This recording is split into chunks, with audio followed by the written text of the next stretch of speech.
ആദ്യം advocate T Asaf Ali, എന്താണ് ഇവിടെ കേരള പോലീസിൽ സംഭവിക്കുന്നത്? ഇതെല്ലാം നടക്കുന്നതാണെന്ന്, ഗുണ്ടകളും പോലീസും തമ്മിൽ ഒരു നെക്സസ് ഉണ്ട്, ഒരു ബന്ധമുണ്ട് എന്നുള്ള കാര്യം എല്ലാവർക്കും അറിയാവുന്നതാണ്. ഇത് പലതവണ റിപ്പോർട്ടുകളായിട്ട് ഞങ്ങളൊക്കെ നൽകുന്നതാണ്.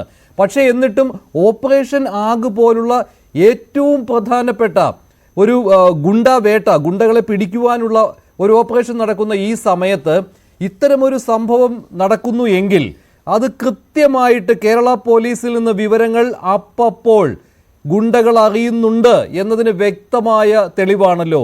ഒന്നും ഒരൊറ്റപ്പെട്ട സംഭവമായി കാണാൻ കഴിയുകയുമില്ല.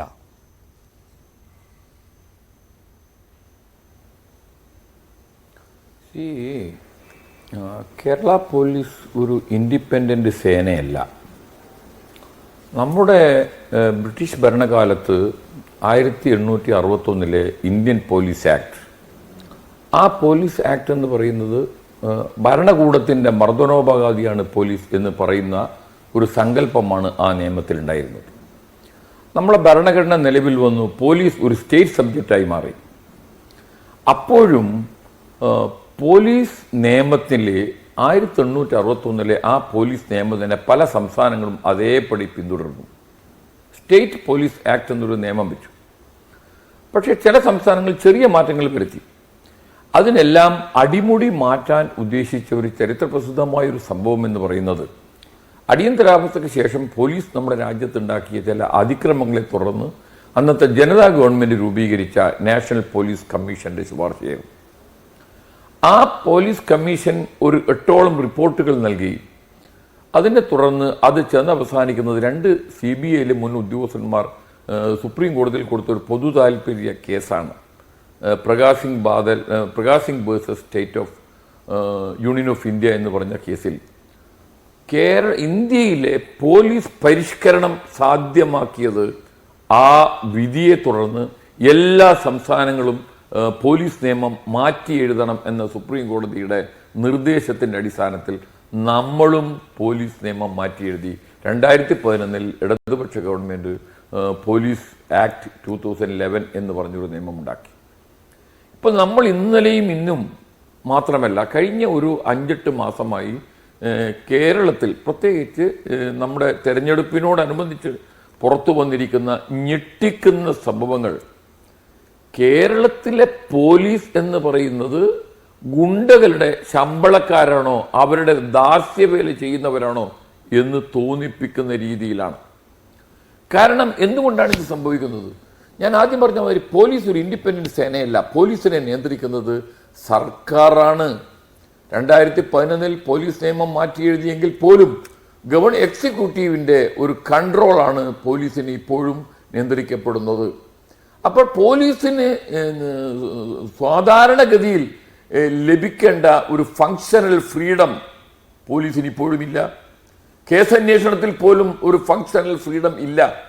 അപ്പോൾ കേരള പോലീസിനെ കുറിച്ച് ചുറ്റിപ്പറ്റി പുറത്തു വന്നിരിക്കുന്ന വിവരങ്ങളെല്ലാം രാഷ്ട്രീയ നേതൃത്വത്തിൻ്റെ പിടിപ്പുകേടും കൊള്ളരുതായ്മയും അവർ തങ്ങളുടെ അജ്ഞാനവർത്തികളായിട്ടുള്ള ഒരു സേനയാക്കി പോലീസിനെ മാറ്റാനുള്ള ശ്രമത്തിൻ്റെ ബഹിർപ്രകടമാണ് ഇന്ന് പോലീസ് നേരിടുന്ന ഏറ്റവും വലിയ തകർച്ച, അല്ലെങ്കിൽ അതിൻ്റെ ഏറ്റവും വലിയ പോലീസിൻ്റെ ഇനാക്ഷൻ, ലഥാർജി അല്ലെങ്കിൽ ഡിറ്റോറേഷൻ എന്ന് വേണമെങ്കിൽ പറയാം.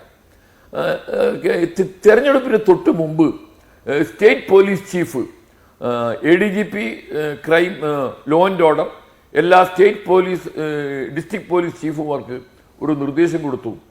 1800ഓളം റൗഡി ഷീറ്റിലുള്ള പ്രതികളെ ഉടൻ അറസ്റ്റ് ചെയ്യണം എന്ന് പറഞ്ഞുകൊണ്ടായിരുന്നു നിർദ്ദേശം.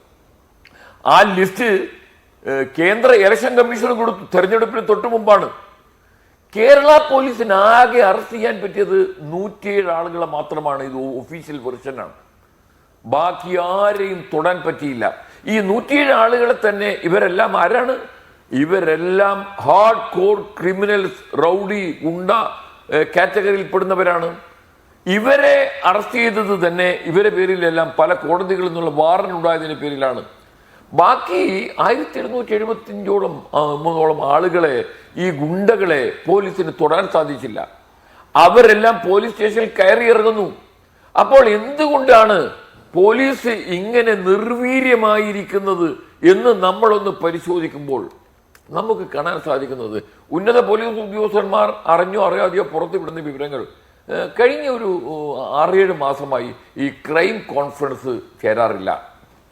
ക്രൈം കോൺഫറൻസ് ആണ് പോലീസിന്റെ ഈ വിഷയങ്ങളെല്ലാം ചർച്ച ചെയ്യുന്നത്, അത് ചേരാറില്ല. പിന്നെ താഴെക്കടയിലുള്ള പോലീസുകാർ ഈ ഗുണ്ടകളുമായി ഏറ്റുമുട്ടി അവരെ പിടിച്ചെടുക്കാനുള്ള ഒരു മൈൻഡ് സെറ്റ് അല്ല. അവരെല്ലാം ഗുണ്ടകളുമായി ഒരു നെഗോഷിയേഷൻ പാതയിലേക്കാണ്. അങ്ങനെ പോലീസ് തന്നെ അക്ഷരാർത്ഥത്തിൽ താളം തെറ്റിയ രീതിയിൽ നീങ്ങുമ്പോൾ ഇതിനെ നിയന്ത്രിക്കാൻ നമ്മുടെ സ്റ്റേറ്റിലെ എക്സിക്യൂട്ടീവ് രാഷ്ട്രീയ നേതൃത്വത്തിന് സാധിക്കുന്നില്ല.